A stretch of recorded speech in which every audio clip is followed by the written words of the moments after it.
पैसा देने के लिए कहते हो, आप उसके दबाव में आ जाते हो और आप पैसा ट्रांसफ़र कर देते हो। तो ऐसा किसी प्रकार का कोई कॉल आता है, कोई मैसेज आता है, तो आपको बिल्कुल भी घबराना नहीं है। और ऐसा कोई कॉल आता है तो तुरंत एक हेल्पलाइन नंबर है, cyber helpline number 1930, in note कर लो, 1930। आप लोग नोट करके रखें अपने मोबाइल में 1930। जब भी कोई साइबर अपराध होता है तो आप बिना सोचे समझे 1930 पे कॉल कर दें। उससे क्या होगा कि मान लो आपका पैसा कोई ट्रांसफ़र हुआ है तो वो तुरंत हम कोशिश करेंगे कि उसको रुकवा दें। नहीं तो क्या होता है, आप 2 घंटे बाद या 3 घंटे बाद या 4 घंटे बाद आप लोग जाओगे तो उस स्थिति में वो फिर पैसा रोकना बहुत मुश्किल हो जाता है। बात समझ गए? तो ऐसे ही एक क्या करते हैं कि आजकल आपके व्हाट्सएप कॉल आता है, व्हाट्सएप कॉल आएगा तो सामने एक महिला होगी, वो कपड़े मान लो नहीं पहनी रहती, तो आपके वीडियो बना लिया जाता है। उसका वीडियो बना के फिर आपको ब्लैकमेल किया जाता है कि मैं आपकी इज्जत ख़राब कर दूँगी, आपकी समाज में जो प्रतिष्ठा है उसको मैं गिरा दूँगी। तो ऐसी स्थिति में फिर आप दबाव में आ जाते हो और आप पैसा ट्रांसफ़र कर देते हो, जबकि आपका कोई दोष नहीं होता उसमें, पर आप दबाव में आ जाते हो, निरंतर आपको वो करते रहते हैं। तो मेरा आपसे ये आग्रह है कि इस प्रकार के कोई भी अगर कोई कॉल आता है तो उसको नहीं उठाएं। पहली बात तो फिर भी गलती से कई बार हमसे उठ जाता है तो उस दशा में घबराने की ज़रूरत नहीं है। आप वापस से किस नंबर पे कॉल करेंगे? 1930 पे, 1930 पे करें और उन लोग बताएं कि साहब इस नंबर से कॉल आया था, ऐसा मेरे को कह रही थी या कह रहा था और मुझे बार बार परेशान कर रहे हैं, तो इसलिए आप मेरी मदद करें। तो वो आपको डेफिनेटली मदद करेंगे और उस नंबर को ट्रेस करेंगे और जहाँ भी वो होंगे उनको पकड़ेंगे या उस नंबर को ब्लॉक कर देंगे। और आपका जो कोई वीडियो आप मान लो उन्होंने रिकॉर्ड कर लिया है तो उस वीडियो को भी प्रसारित करने से रोकेंगे। ये आज की सबसे ज़्यादा ज़रूरत की चीज़ है कि हम साइबर क्राइम के प्रति अवेयर रहें। इसके अलावा अपन बात करेंगे एक, जैसे कि एम्बुलेंस का नंबर क्या होता है? 108। वैसे ही आजकल पुलिस की इमरजेंसी रेस्पॉन्स व्हीकल चल रहे हैं, उनका नंबर है 112। आपने देखा होगा गाड़ियाँ घूम रही 112, पर हम उनका यूज़ बहुत कम करते हैं। आप अब जब भी किसी सड़क पर जा रहे हो, आपने कोई दुर्घटना देखी हो, तो आपका ये दायित्व बनता है, कर्तव्य बनता है कि हम जो दुर्घटनाग्रस्त व्यक्ति हैं उसकी इलाज करें। अपने मन में भी आता है कि यार इसको तुरंत तो अस्पताल पहुँचे या पुलिस आ जाए, तो आप जैसे 108 को फ़ोन करते हैं उसी समय 112 को भी कर दें, तो वो गाड़ी हमारे थाने पे खड़ी रहती है, तो वो तुरंत वहाँ पहुँचेगी और पहुँचने के उपरांत उसको मदद करेगी। तो हो सकता है कि आपके एक फ़ोन कॉल से उसके जीवन बच जाए और आप बहुत बड़े पुण्य के भागी होंगे।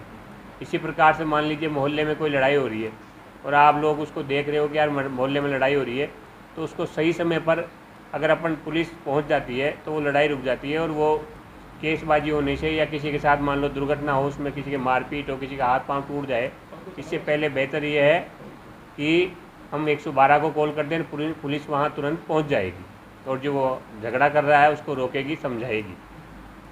ठीक है। एक बात अपन और करना चाहते हैं कि जैसे आप लोगों ने बताया कि अपने गांव में आप रहते हो, तो कई बार देख रहे हो कि कोई फेरी वाला आता है, कोई माल बेचने वाला आता है, जो कि संदिग्ध प्रवृत्ति के लोग होते हैं। वो दरअसल क्या करते रहते हैं? रेकी करते रहते हैं। रेकी, भाई कौन सा मकान सूना है, कौन से मकान में कम लोग रहते हैं, कौन से मकान वाले लोग बाहर गए हुए हैं, या किस आदमी के पास ज़्यादा मान लो धन धान्य है, तो उस आदमी के मकान की रेकी करेंगे। रेकी करने के बाद वो कोई अपराध करने के बारे में सोचेंगे। तो आप लोग जब मान लो बाहर बैठे हो, कहीं चौपाल पे बैठे हो, आपके तिबारे में बैठे हो, तो वहाँ आप कोई देखते हो कि कोई व्यक्ति आ रहा है जो कि संदिग्ध आदमी है, तो उसको आप क्या करेंगे?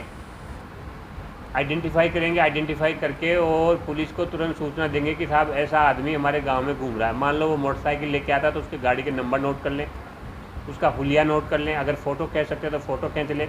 और आपको ये लगता है कि ये तो वास्तव में कोई अपराधी टाइप का है, तो 2-3 आदमी पकड़ के उसको बैठा लें और बैठा के पुलिस थाने को सूचित कर देंगे, साहब हमारे गाँव में एक ऐसा आदमी घूम रहा है जो हमको लगता है कि आपराधिक तत्व हो सकता है, लेकिन उसके साथ और कोई किसी प्रकार की मारपीट नहीं करें, क्योंकि कानून हाथ में लेंगे तो आपके खिलाफ भी कार्रवाई हो सकती है। सीधी सी बात है, पुलिस आएगी, अगर वो आपराधिक तत्व है तो उसको पकड़ के ले जाएगी, अगर सही होगा तो सत्यापित करके हम उसको छोड़ देंगे।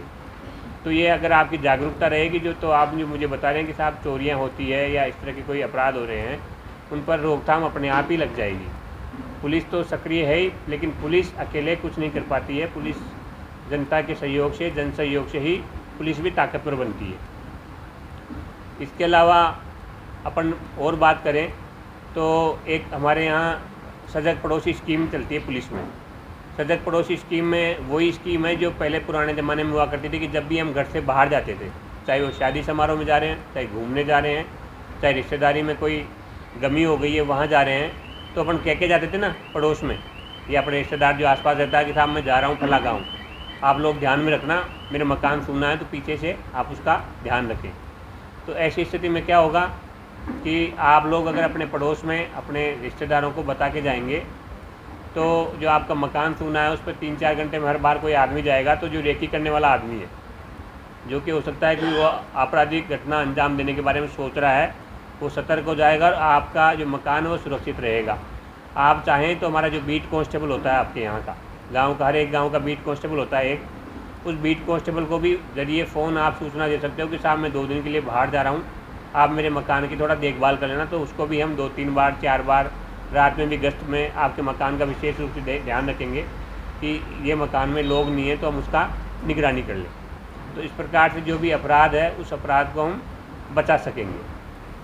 तो यही बातें थी। आपकी कोई बात, कोई सुझाव हो जो कि पुलिस से संबंधित हो तो आप ज़रूर से बताएं।